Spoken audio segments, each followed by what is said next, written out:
Hi friends, welcome to నైజం వంటలండి.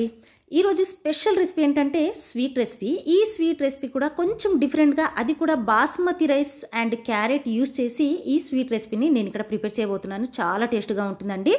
తినే కొద్దీ ఇంకా ఎన్ని ప్లేట్లైనా తినాలనిపిస్తుంది. సో అంత టేస్ట్గా ఉంటుంది. మరి ఈ స్వీట్ రెసిపీకి కావాల్సింది క్యారెట్ తురుము, దీంతో పాటు బాస్మతి రైస్. ఈ బాస్మతి రైస్ వచ్చేసి 3 టేబుల్ స్పూన్స్ తీసుకోవాలి. 1 అవర్ ముందే మనం నానబెట్టేసుకోవాలి. మరి ఈ రైస్ని నానిపోయిన తర్వాత కొంచెం ఇక్కడ మ్యాష్ చేసేసుకోవాలి. జస్ట్ పైన ఈ విధంగా మ్యాష్ చేస్తే వచ్చేస్తుందండి. మీ దగ్గర ఇది అవైలబుల్గా లేకపోతే చేత్తో అయినా మీరు ఈజీగా మ్యాష్ చేసేసుకోవచ్చు. సో ఇక్కడ నేను చూస్తున్నాను కదా, ఈ విధంగా చేసుకుంటే సరిపోతుంది.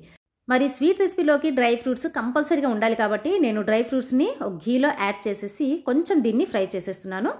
ఈ ఫ్రై చేసిన డ్రై ఫ్రూట్స్ని మనం స్వీట్ రెసిపీలో యాడ్ చేస్తే తినేటప్పుడు మంచి టేస్ట్ అనేది ఉంటుంది అండ్ క్రిస్పీగా కూడా వస్తాయి అన్నమాట. ఈ డ్రై ఫ్రూట్స్ని కాస్త పక్కన పెట్టేసి ఇప్పుడు ఇందులోనే అంటే అదే ఘీలో నేను ఇక్కడ ఏం చేస్తున్నానంటే ఫుల్ క్రీమ్ మిల్క్ని యాడ్ చేస్తున్నాను. అది కూడా 1.5 లీటర్ తీసుకున్నాను. ఈ ఫుల్ క్రీమ్ మిల్క్ అనుకోండి, క్రీమీగా ఉంటుంది. టెక్స్చర్ వచ్చేసి మనం ప్రిపేర్ చేసిన తర్వాత టేస్ట్ కూడా చాలా బాగుంటుంది. సో కొంచెం ఇక్కడ పాలు మరిగిన తర్వాత ఇందులో మనం ఇక్కడ రైస్ని కాస్త మ్యాష్ చేసి పెట్టుకున్నాం కదా, సో ఈ రైస్ని ఇందులోకి తీసేసుకోవాలి. ఇప్పుడు ఏం చేయాలంటే ఈ రైస్ని బాగా ఉడికించుకోవాలి. మామూలుగా అయితే క్యారెట్తో మనం హల్వా ప్రిపేర్ చేస్తుంటాం కదా, దానికంటే కూడా చాలా టేస్ట్గా ఉంటుంది అండ్ ఈజీ ప్రాసెస్ కూడా. సో ఇప్పుడు కొంచెం ఇక్కడ ఉడికిన తర్వాత ఇందులో నేను ఇలాచీ పౌడర్ని యాడ్ చేస్తున్నాను, యాలకుల పౌడర్, దీంతో పాటు క్యారెట్ తురుము. ఈ క్యారెట్ తురుము చూసారు కదా, మీరు సన్నగైనా దీన్ని తురుము తీసుకోవచ్చు, లేదంటే ఈ విధంగా అయినా మీరు పెట్టేయచ్చు.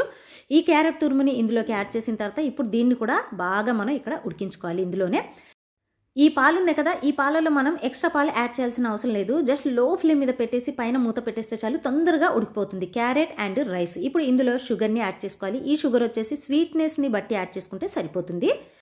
ఇక్కడ చూస్తున్నారా, ఉడికేటప్పుడు మనకి మిల్క్ అనేది కనిపిస్తుంది కదా, మీకు డౌట్ రావచ్చు ఎప్పటిదాకా దీన్ని ఉడికించుకోవాలని. మనకేంటంటే కంప్లీట్గా దీన్ని టెక్స్చర్ అనేది మారిపోతుంది ఉడికే కొద్దీ. చూడండి, మనకి దగ్గరగా రావాలి.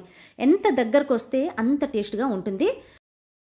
జస్ట్ లైక్ మనకి ఎలా అంటే క్రీమీ టెక్స్చర్ అనేది కనిపిస్తుంది. చూసారు కదా, మనకి కంప్లీట్గా దీని టెక్స్చర్ అనేది మారిపోయింది. మిల్క్ కూడా మనకి ఇక్కడ కనిపించట్లేదు కదా. సో ఈ స్టేజ్లో మనం ఇక్కడ స్టవ్ని ఆఫ్ చేసేస్తే సరిపోతుంది. సో ఇప్పుడు దీనిపైన మనం ఇక్కడ ఫ్రై చేసుకున్నటువంటి ఈ డ్రై ఫ్రూట్స్ని ఈ విధంగా తీసేసుకోవాలి. తీసుకున్న తర్వాత ఒక్కసారి దీన్ని మిక్స్ చేసేసి మన స్టవ్ని ఆఫ్ చేసేసి ఒక చిన్న ప్లేట్లోకి సర్వ్ చేసుకోవటమే.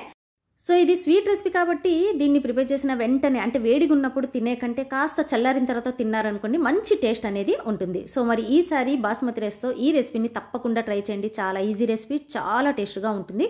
మరి మీరు ప్రిపేర్ చేసిన తర్వాత ఈ రెసిపీ ఎలా వచ్చిందో ప్లీజ్ నాకు కామెంట్ చేసి, ఈ వీడియో నచ్చినట్లయితే తప్పకుండా మీరు లైక్ చేయడం మాత్రం మర్చిపోకండి.